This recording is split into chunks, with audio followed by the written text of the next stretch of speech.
I talked about a lot of differences between the different US military branches, but there are still more. If you didn't see the first video, I recommend checking that one out, but there are differences in rank, uniform, and more, so stick around to find out because that video starts right now.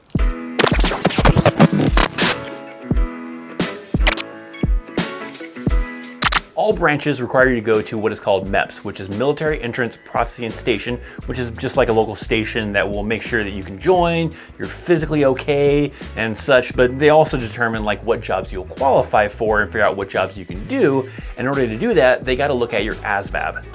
The ASVAB is a test that all branches require you to take, so all branches require the ASVAB, but they do have different minimum qualifications for each branch. The ASVAB is divided into like different sections, and those will make up like your line scores to kind of help determine, what MOSs you might qualify for, what jobs you might be qualified for. But one of the key things to start off looking at is going to be your AFQT score. The AFQT score will determine like if you're eligible for that branch of service, and the score comes from 4 different sections of the ASVAB, which is word knowledge, paragraph comprehension, arithmetic reasoning, and mathematic knowledge. You will either need to have a high school diploma or a GED, and if you have a GED, then that does require you to have a higher AFQT score. So here are the requirements by branch if you have a high school diploma to join. The lowest standard is the Marines and the Army, as they require at least a 31 on the AFQT.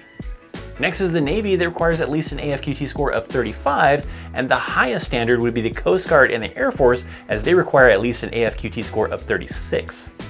But hey Chris, what about the Space Force? Well, from what I've seen, it doesn't seem like the Space Force has any kind of specific score. They seem to be just basically going off of what the Air Force is, so you're probably gonna have to do the same Air Force score, which requires an AFQT score of 36. Now, if you don't have a high school diploma, but you do have a GED, then the score is gonna be higher, as the AFQT score for the Coast Guard is going to be 47. The Navy, Marines, and Army do require at least a score of 50 on the AFQT, and the Air Force and most likely the Space Force is going to require an AFQT score of 65 if you have a GED, but additionally they also want 15 hours of college credit or more.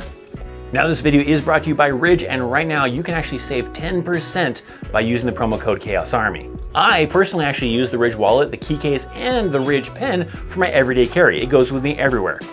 Their RFID blocking wallets can hold up to 12 cards plus room for cash with a money clip or a band on the back, or even the option to now add an AirTag money clip to the back of your Ridge wallet so you don't have to worry about ever losing your wallet again.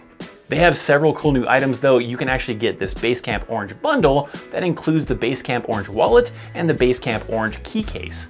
The key case can securely hold 1 to 6 keys to prevent your keys from jingling around your pocket or even stabbing you in the leg.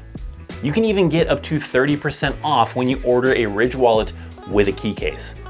So visit ridge.com/chaosarmy so you can ditch that old school wallet and rock something much more stylish, because people over at Ridge, they're so confident that you'll love your Ridge wallet that they will let you test drive it for 99 days, and if you're not satisfied, you can return it for a full refund. So make sure you head on down to that description box down below and visit that link, use that promo code CHAOSARMY, save yourself 10% off. Getting back into things, another thing that is different between the branches is rank to a certain extent. Now, I'm not gonna get into every example, as that would probably need a whole entire video, because there are certain things that do get a little bit crazy. So I wanna kind of summarize some of the differences in the rank between the branches of service. We're gonna start off with the enlisted ranks. Those are like your privates, your sergeants, those kind of individuals.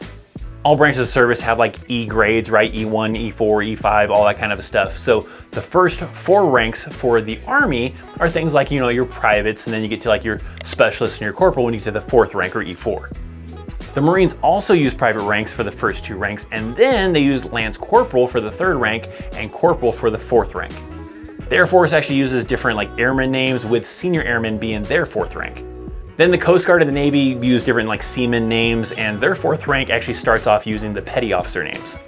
The first 4 of the Space Force is probably the easiest of all of them, as that's Specialist 1, Specialist 2, Specialist 3, and Specialist 4. Each branch has NCO ranks, or non-commissioned officer ranks, but where they start their NCO ranks is a little bit different for each branch. For the Army, that starts at the E4 Corporal rank, not the Specialist rank, but the E4 Corporal rank starts the Army's NCO ranks. The Air Force and Space Force start theirs at the 5th, and the Coast Guard, Navy, and Marines start theirs at the 4th rank. Now, the 5th rank and on for each branch have like different sergeant and petty officer names, but I do want to address some certain ones that can be definitely confusing between the branches. Example of that is like a staff sergeant in the Air Force is not the same as a staff sergeant in the Army or the Marines. That's because the staff sergeant rank in the Air Force and the Space Force is their 5th rank in, where on the Army and the Marine side, it's the 6th rank in. So for example, an Army staff sergeant higher ranking than an Air Force staff sergeant because one is an E6 and the other is an E5.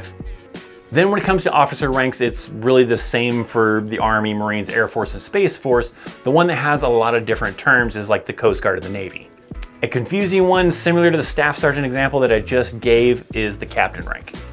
While a captain in the Army, Marines, Air Force, and Space Force is an 03, a captain in the Coast Guard and the Navy is much higher in the rankings, as that is an 06. Now, there is still a lot more that is different, such as like the uniforms, but that'll probably take a lot more time to try to explain all the differences between, all the different uniforms and all the different types of uniforms. So I'm probably gonna have to save that for like a future video. So if you want to make sure you catch that video, make sure you're hitting that subscribe button so you get notified when that video does come out. What are some other differences that I have not yet mentioned that you can think of between the different branches? Comment down below. I'm sure a lot of people will be saying, oh, well, this branch is much better than this branch, and that's fine. But just let me know what the differences are that you can kind of think of between the different branches. Maybe I'll include that in a third video to kind of explain things. But if you have not yet seen that first video that I'm talking about between the differences between the different military branches, then you can definitely check that one out right here. I also got this video here that YouTube recommends you check out. Check out those links down in the description box for social media, for the Ridge Wallet link to save 10% off. Thanks for hanging out. Thanks for watching. I'm Christopher Chaos. I'll see you next time. See ya.